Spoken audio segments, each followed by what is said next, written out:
Before we begin the show, I want to give a special shout out to Eric Rice. Eric is an amazing field mixer for film and television. He is also a really professional post-production audio specialist. He's starting to take on some of the editing load, so please check out Eric's work at ersoundworks.com. ER as in Eric Rice. He's a phenomenal guy. I've worked with him for years, and I could not recommend him enough.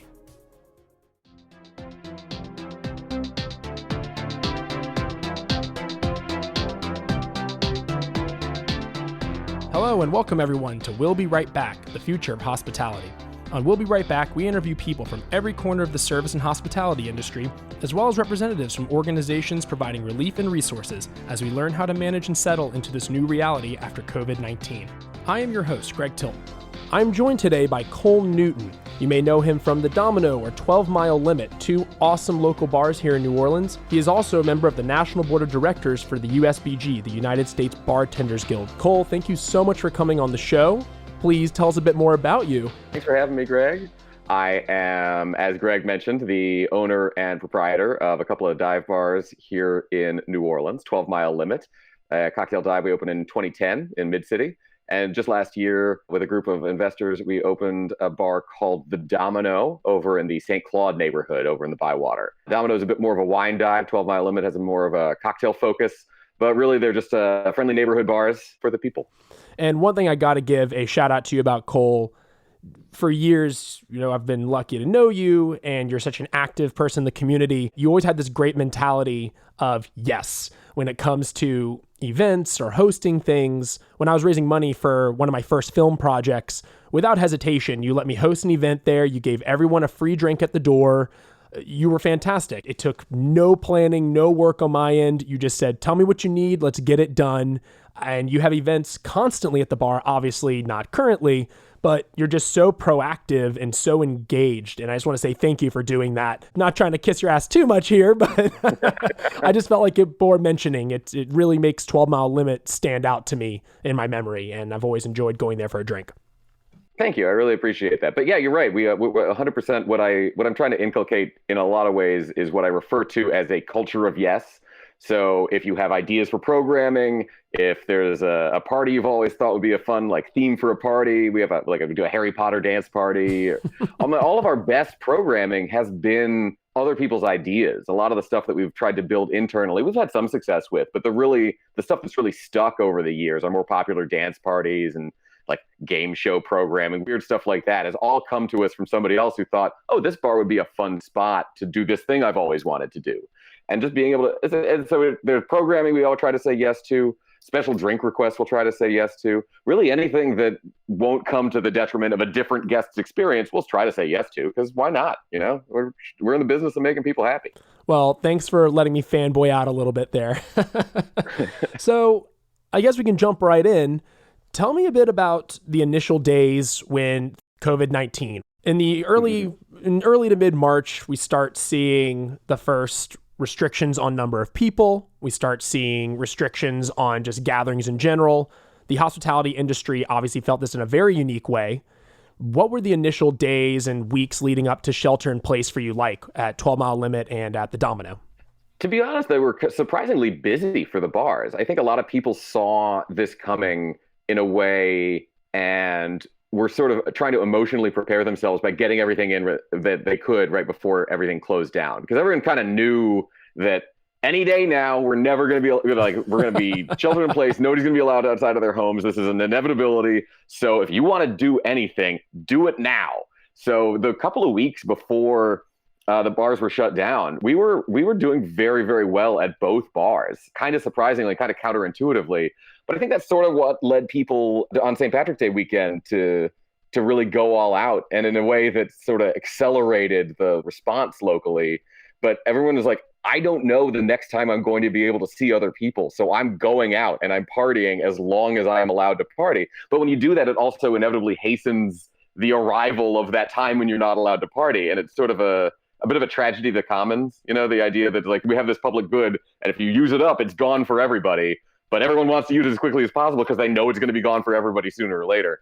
And it's not, honestly, there's a lot of problems with the tragedy of the commons we can get into in a totally different podcast. We're going to talk about public policy and economics. But the idea that everyone was really eager to just do things because the writing was on the wall for a while, from a ways out. I think a lot of people felt it, even if they didn't necessarily want to believe it. Over the course of the week leading up to, I want to say March 13th or so, was that Friday. We had a lot of conversations about it. We were checking in with the staff all the time. We don't have an official sick leave policy. We're pretty small shops. We don't have like an HR department. We try to accommodate people's needs. But it was very clear that if you had to miss work for health reasons, that you would be paid for those shifts that you missed. I did not want anyone working that felt unsafe or uncomfortable. And everyone wanted to work. I mean, the guests wanted to be there. The staff wanted to be there too. I think also because they didn't know when their last paycheck was going to be. So everyone was eager to work as much as possible those weeks. Between Friday and Sunday, I think, of that weekend, the Friday was, I think, the 13th and Sunday was the 15th, things escalated so quickly that on Friday we were having these conversations. We were like, all right, what can we do to help maintain safe distances in the bar? We're going to try to build up our cleaning schedule. So we're using some sort of, more caustic cleaning chemicals than we usually would. We'll take out every other bar stool so people won't be sitting as close to each other at the bar. We're going to try to do all of these. We're canceling all of our major event programming so there won't be large gatherings of people. We're going to try to do all these things to mitigate the potential damage. And then 2 days later, by Sunday, we were like, no, it's time. We need to close down for the foreseeable future. And everyone kind of flipped over on that one too. Like I'm a sole proprietor at 12 Mile, but I have partners at the Domino, and everyone else was kind of on the same track. And on Friday, we were like, we're just going to see how it goes, hope for the best, clean everything a little bit better, make sure everyone's washing their hands thoroughly, pull the straw caddies off the bar top so people don't reach out and grab straws and things like that. And then within 48 hours, everyone was like, no, we need to shut this down. And then the next day was when it was publicly announced that the whole state would be shutting down bars for the foreseeable future. We did to-go drinks for about a week at 12 Mile. The initial shutdown order was specifically for bars, but restaurants were allowed to remain open. And both of my bars have fully certified kitchens. So we qualify in a lot of ways as restaurants. But within that week, it was made pretty clear that while the state was okay with bars that have kitchens operating as to-go restaurants, as many restaurants are still doing now, the city was very clear that bars are bars. Bars are gathering spaces. Bars are not critical businesses at this time. Shut it down. And it was frustrating because we were doing a pretty solid trade with cocktails to go at 12 Mile Limit. I understand it's a public health issue. We're not a critical business. People can get alcohol from other sources. Even needing alcohol at all is sort of questionably necessary for people's health and livelihood. So I was initially planning on pushing back and lobbying a little harder for us to be able to do to-go drinks and keep ourselves afloat in some capacity. I have not pushed that as much as I initially expected to. Yeah, I mean, that's obviously a very hard decision. And I also imagine it's, as you kind of alluded to earlier, it's complicated thinking about it with your staff too, thinking about how do I keep these people on payroll? How do I keep these people safe when they feel uncomfortable? How do I deal with the city ordinances and the state level decisions and the uncertainty of what's to come? Because now we know we're shelter in place. Now we know about restricted businesses. But a lot of this stuff was kind of like, are they going to do it? How bad is this really? And the information was changing. I can't even say every day. It was as if every 6 hours you saw a new update. I think that your experience there really highlights just how malleable is not the word, but how fluid everything was, or how just unpredictable it was, and this push and pull you're feeling. Should I lobby? Should I not? It must have been kind of hard to make these decisions. It was really hard to make these decisions. I mean, so much of this is, especially because there's so much, they're all bad decisions, right? Like, is the health and well-being of my staff versus the economic well-being of my staff? They're not going to be in a good place if they don't have any money. The only way I can really provide them money is to provide them with the opportunity to serve. And if I provide them with the opportunity to serve, then I am putting them in harm's way. Are you familiar with the Star Trek universe, the Kobayashi Maru, the no-win game, where every decision just leads to your entire ship being destroyed and there's nothing you can do about it except for change the rules of the game? Oh yeah. Cheat, basically. So like that's what it felt like for a couple of weeks. It's like everything we do, everybody dies. That's the only way this ends. There's no right answer. It's all just like, do you die with dignity? That was the only choice you had. And even that is like, it was tough. That's all I can say. It was a lot of hard choices with no right answers. And I I hope that we did right by the people are obligated to do right by. My wife and I wound up going out of pocket to make sure that all of our staff at both bars, and to be fair, the other partners chipped in for the Domino as well, but to make sure that all the staff at both bars had at least 2 weeks' pay after the shutdown. We did not have a ton of, like, we're doing okay with savings. We didn't want to dip too much into the business savings, but Lilia, my wife, and I were pretty adamant that felt, I don't want to say the least we could do, because obviously the least we could have done was nothing, but the least we could feel like good about ourselves having done was that. But even that was like 2 weeks ago now and since then we've been able to distribute some money from our merchandise sales and from donated tips, and people have been very generous there, but it's only a bit. That people are making a fraction of what they would have been making through that. It's a bit of a lifeline, but it's not a ton. Well, this kind of brings me to my next question. Bars are uniquely challenged in that in our initial call, you said, we're just closed. We are not set up for this. And the problem that whether you're a upscale restaurant or a McDonald's, doesn't matter. There's this ability to do curbside pickup, delivery, right? This experience to go, because the food's the experience. But there's no, I believe your wording was, there's no effective substitute for an in-person service. And it kind of, the value out of a bar is being there. It's the people, it's the bartenders, it's the music, it's the lighting, it's the specific stool you're in. And you talked about, wine markups. How can I charge a wine markup when you're not at the bar, right? Mm-hmm. And that there's the entire value add of a bar is kind of lost with some sort of delivery or curbside service and the unique challenges that brings. What are your thoughts on that? I know I kind of answered the question a bit, but that is something that was really interesting to me. That's real. Yeah. A lot what people look for from restaurants is very different from what people look for from bars to a certain extent. There's a lot of crossover there too. Sure. But bars are really gathering places for a community in a way that they're sort of like the idea of a pub is short for public house. It is a house that everyone in the community shares. It's like everyone's group living room, and everyone's welcome. Not everyone, but until you prove otherwise, everyone is welcome. And it's a place where you interact with strangers. And when you go to a restaurant, you're mostly just sitting with the people that you came with. You talk to your waiter. That's about it. But when you sit at a bar, you are sitting with the 10, 20, however many other people you are sitting at with that bar, and kind of not expected to interact with them, but that's part of the experience, is interacting with strangers and with friends, with a bartender in a way that's what people want out of a bar. They want that community gathering space. And there's no effective, we could do big Zoom groups and invite all the regulars from the bar to join some sort of teleconference, but it's not the same.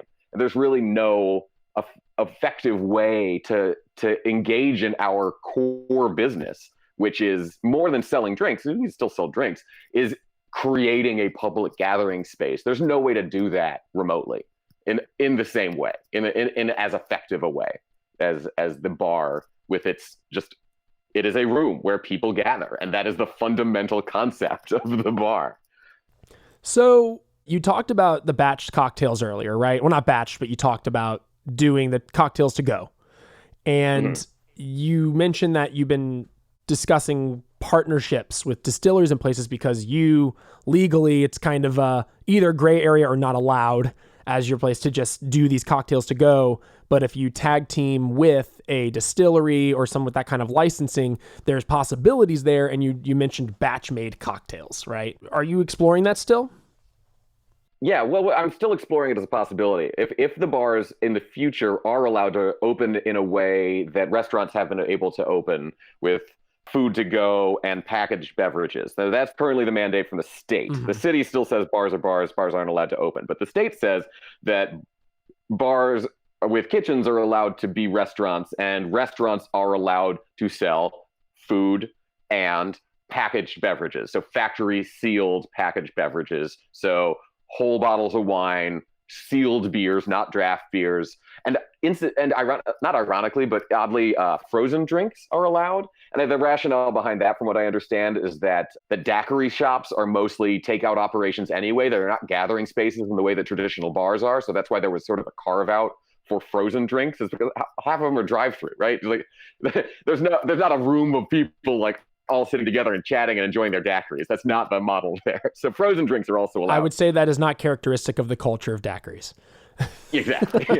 They're to be enjoyed away from the shop where you purchase them. Specifically, batch cocktails are not allowed in this landscape. So I reached out to the people who make our ginger beer, some local distiller friends, to see if we could use their facility to package, seal, and then take to our space, having been created in a sanitary, certified, off-premise environment and sealed, and then taken to our place and sold that way. And I think that would be a viable way for us to continue to be able to offer batch cocktails in a safe and sanitary and in a way that is compliant with the existing regulatory landscape, for lack of a more accessible term. Should we be allowed to do so? I am still planning on revisiting that. I got all the things lined up to do that, and then the shelter-in-place order was issued. We might revisit this in the future if the landscape changes a little bit, but as of right now, even that is a bit far-fetched for us. Yeah, and see, I like that solution, though, as a concept because, like we said, no effective substitute for in-person service. However, yeah, I can go buy a 6-pack of beer somewhere, I can buy wine somewhere, but I can't make the cocktails like you, Cole, make the cocktail, right? And I think that is something that's kind of cool. I worry a little bit that people are going to realize they can. Like we've put up some tutorial stuff about how to make Bowden is one of our signature drinks at 12 Mile Limit. It's very popular. Yes. People love it. You can make one at home. It's not that hard. I can, in theory, make a souffle too, but I don't know how. I mean... I think, but we did talk about that the idea that one of the reasons 12 Mile Limit's takeout business when we were doing takeout drinks was so much more robust than the Domino's because the 12 Mile Limit's focus is on cocktails. We have creative, original, in-house cocktails that are, that you theoretically can't get anywhere else in the world. And that's still something that people might seek out at this time as a novel and interesting proposition. Whereas going and doing whole bottles of wine from the Domino is like a lot of these things you could probably find in a wine shop. Wine shops and bottle shops are largely still open, if I'm not mistaken. And would you like to pay several times more for that bottle of wine than you would at a store?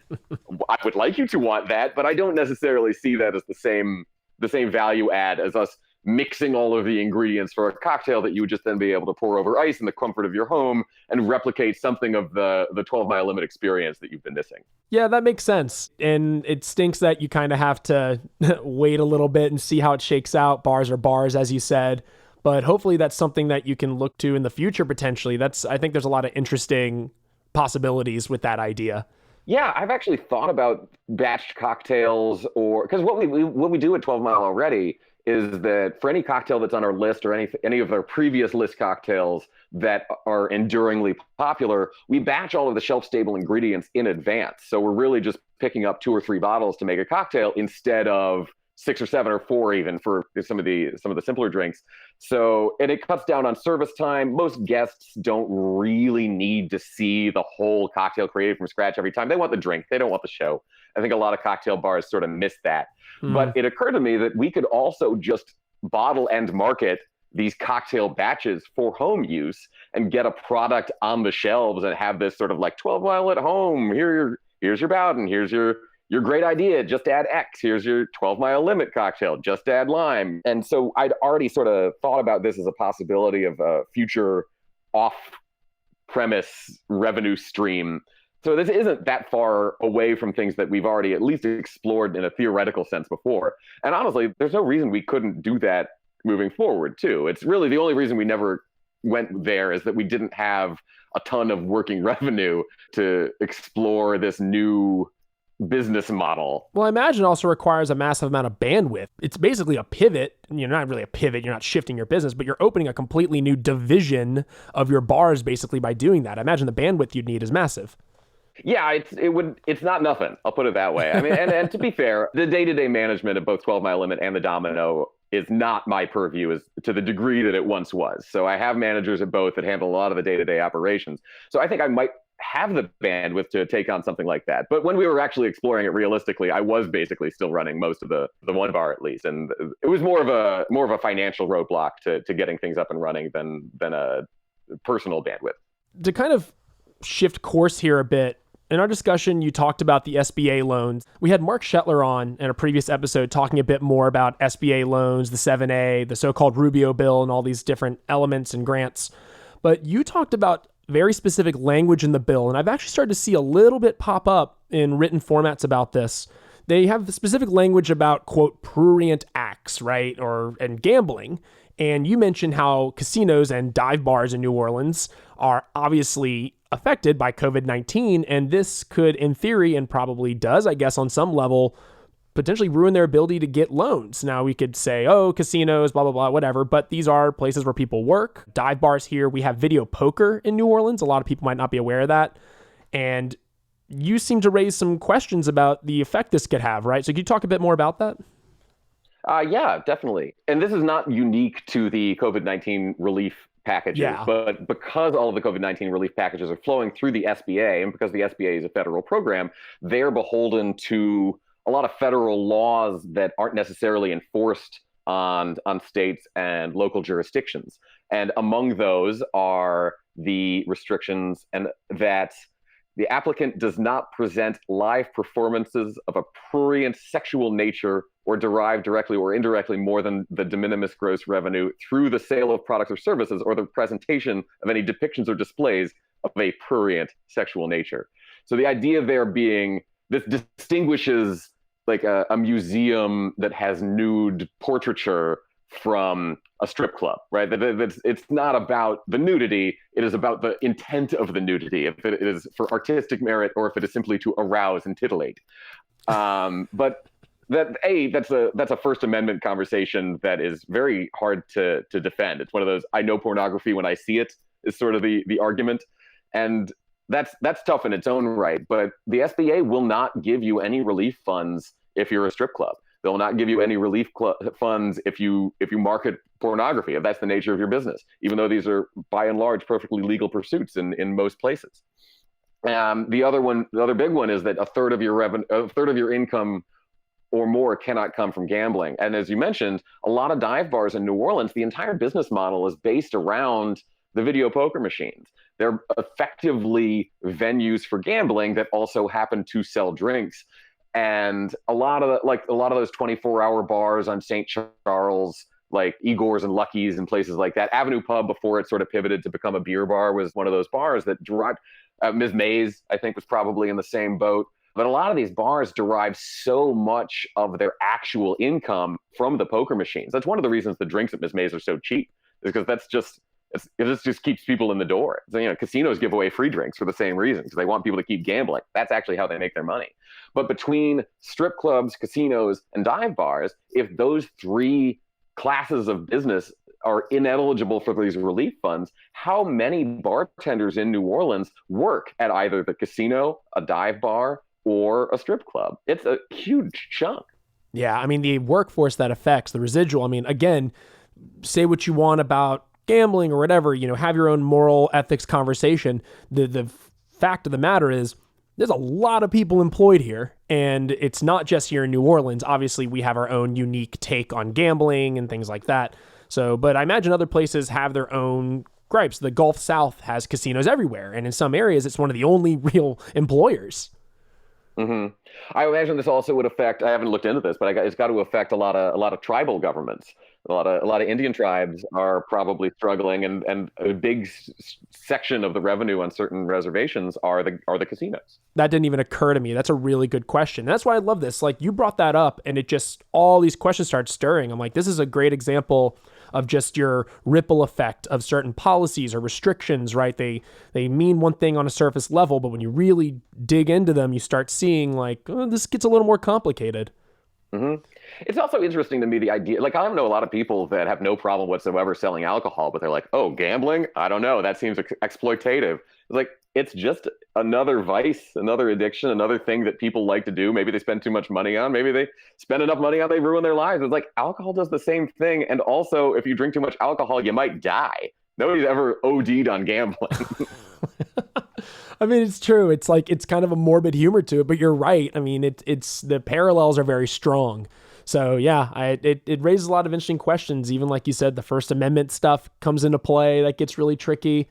the difference between burlesque and I think we talked about this on our chat. Yeah. The difference between burlesque and stripping is approximately 2 square inches of the body. If you cover your nipples, it's burlesque. If you don't, it's stripping. And that's about it. That alone is such a strange phenomenon, the way that the state can come in and shut you down and say you can't expose X parts of your body. It's so arbitrary almost to me that it's shocking the way that these laws have exercised control over people's bodies, over which they, I feel, should have a little bit more autonomy. I think these are great conversations to have. And I'm really glad that you kind of like push the conversation in that direction. I think with all of the COVID-19 obsession, we're thinking a lot about the economics. We're thinking a lot about people losing rent. There's very important social questions that are also being raised. And I think that, this is a great example. Thank you. So I guess we're going to kind of start winding down. There's kind of 2 more things I'd like to hit on if you've got time. The first one is you talked about this phased shutdown, right? Restricting numbers of people, the businesses, and you talked about that. What it'll probably look like is a slower version as we reopen, this phased reopening. And are people even going to be comfortable being in small spaces together? And are they going to raise the number of people that can be in gatherings over time? Can you tell me a bit about this phased reopening idea and kind of how you're preparing or what you think that's going to look like? I have no doubts that people are going to be eager to return to bars once they are allowed to do so. These places are sort of irreplaceable in our society. That there's not a lot that can replace bars, but they're so critical to people's day-to-day routines, to their lives. We have regulars that we see. If we don't see them 6 days a week, I wonder what's wrong. We're part of the community in a way that is inseparable, and people will be very, very hungry to get that back. And New Orleans also, the way that we'll celebrate anything here. We have a festival for when Creole tomatoes come into season. It's like, take it to the streets. So if you can imagine the degree to which people are going to want to fucking party so hard as soon as they're allowed to do so. This is going to be Mardi Gras. Oh, that's nice. Imagine, VV Day. All those pictures of people returning from World War II and just making out in the street. Imagine that on a global scale. This is going to be the party of the fucking century, and it's going to be great. But we need to be very, very careful that we're not doing it prematurely, because then it will just wind up back here again. And I do think that leading up to the big final, we got this, the vaccine's out there, everyone's safe again, that moment when people are like totally just allowed to lick each other's faces in public again, we'll have something that looks like, as they phased out these gatherings, they say, okay, no more gatherings of 50 people. No, okay, now no more gatherings of 10 people. Now, if there's 2 people sitting together on the bayou, the cops will run them off. Right. So I think we'll start to see it swing back in the other direction is more likely. So bars will be able to open, but they won't be able to operate at full capacity. We'll still have to do a lot of the same social distancing guidelines that we were implementing in the drawdown. We'll be implementing and slowly rolling them back as we reopen. Or not, I mean, any of these predictions seem inherently speculative. They might just wait until there have been 0 new cases in Louisiana for 2 weeks, and then they just say, okay, everyone go back to whatever you were doing, we're fine. I don't know. And because it's also like, we're in a country where you can't just shut down the borders I guess you can shut down the borders between the states, we're discovering, but that's not really how this country works in the same way. If we're all good, but South Dakota is still a hotspot, do we reopen and just hope that we don't get more cases that come in? I don't know. I'm not a public health expert. I don't know what they're going to do, but I think the expectation of seeing some sort of phased reopening, that seems likely to me. For all of these infinite different possible outcomes, that one feels the most likely. And we're preparing. That's one of the reasons I put it on hold for the time being. But the idea of doing prepared batch cocktails at an offsite facility, if we are allowed to open as a restaurant, and that's one of the first stages, having that in my back pocket makes me feel confident that we'll be able to continue to offer something that distinguishes us from our competition at the very least. But like I said, I don't know. Who knows? It's such a strange time. Predicting anything it seems just like a fool's errand almost. Well, I kind of answers a little bit of my question that I was going to wrap up with, which was, where are you going from here? It looks like you're exploring batch cocktails. It looks like you're preparing for phased openings, and it looks like you're preparing for, quote, the fucking party of the century. So, and I think those sound like reasonable moves to me. So I really appreciate it. Is there anything else you want to cover, Cole? Anything we didn't touch on that you got a burning desire to get out into the world?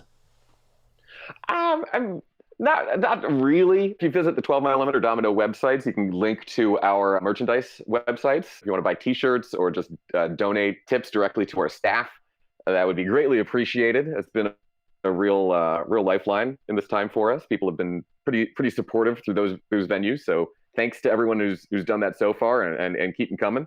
But really, I think that, like everything, this whole experience is making people re-examine a lot of the assumptions that we have about our society, about who is or is not an essential cog in our economic system, about who should be eligible for healthcare, about whether or not healthcare should be tied to people's jobs, about how people are compensated. There's so many questions that this is forcing us to evaluate. And I think the idea that we want to go back to normal is like, but what is normal, right? Was normal enough? Because normal is what got us into this to begin with. So I think the restaurant industry, like every other industry, we're going to have to take a long, hard look about whether or not we want to return to that status quo, or whether or not we want to move forward with the realization, like, if I knew then what I knew now, right? Like, what can we do to better create a more resilient society?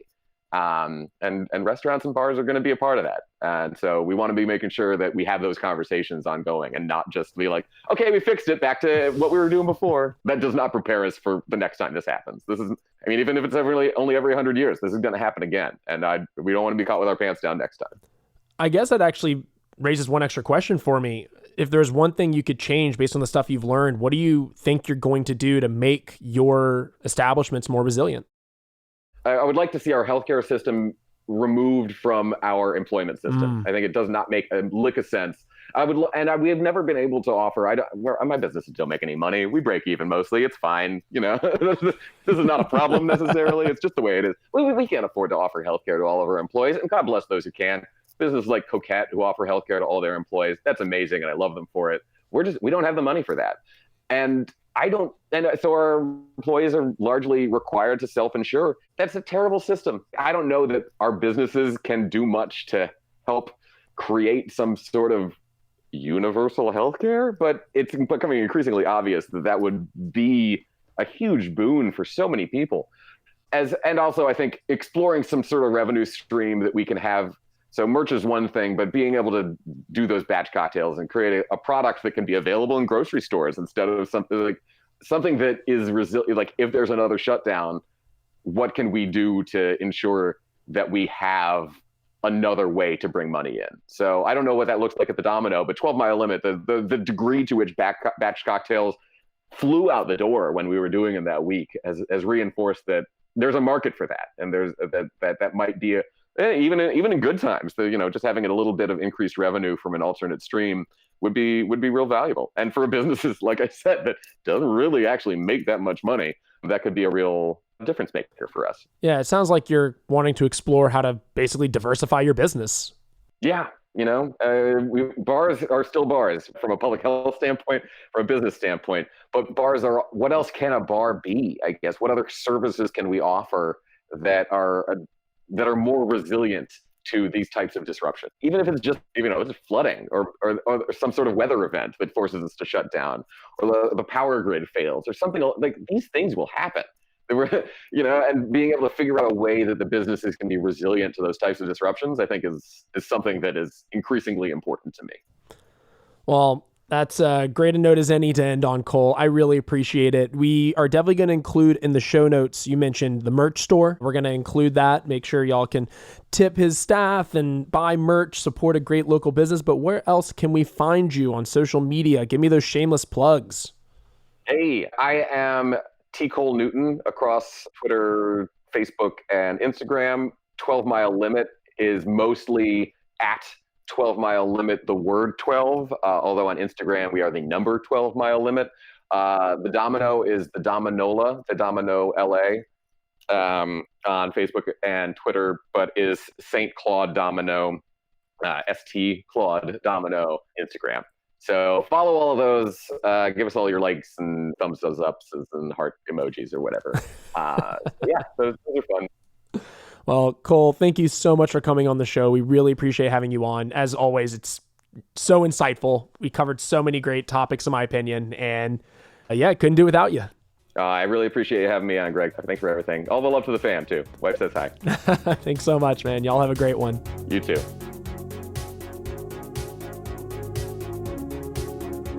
Thank you so much for listening to We'll Be Right Back, the future of hospitality. Each episode, we will be highlighting a different organization contributing to the relief effort here in New Orleans. This episode, we would like to highlight Chef's Brigade. Chef's Brigade is a collection of New Orleans restaurants, chefs, and servers feeding healthcare workers and first responders while financially supporting our independent restaurants, culinary talent, and service industry. To contribute to the cause and learn about this amazing initiative, head to chefsbrigadenola.org. We have a link in the show notes. Again, that's chefsbrigadenola.org. We'll Be Right Back is produced by me, Greg Tilton. My co-producers are Barry Schwartz of My House Events and Elizabeth Tilton of Oyster Sunday. Barry and Elizabeth are offering incredible resources and services during this time through their New Orleans-based businesses, as well as collecting and sharing various initiatives by other individuals and organizations. All of these are linked in the show description, so please make sure to check them out.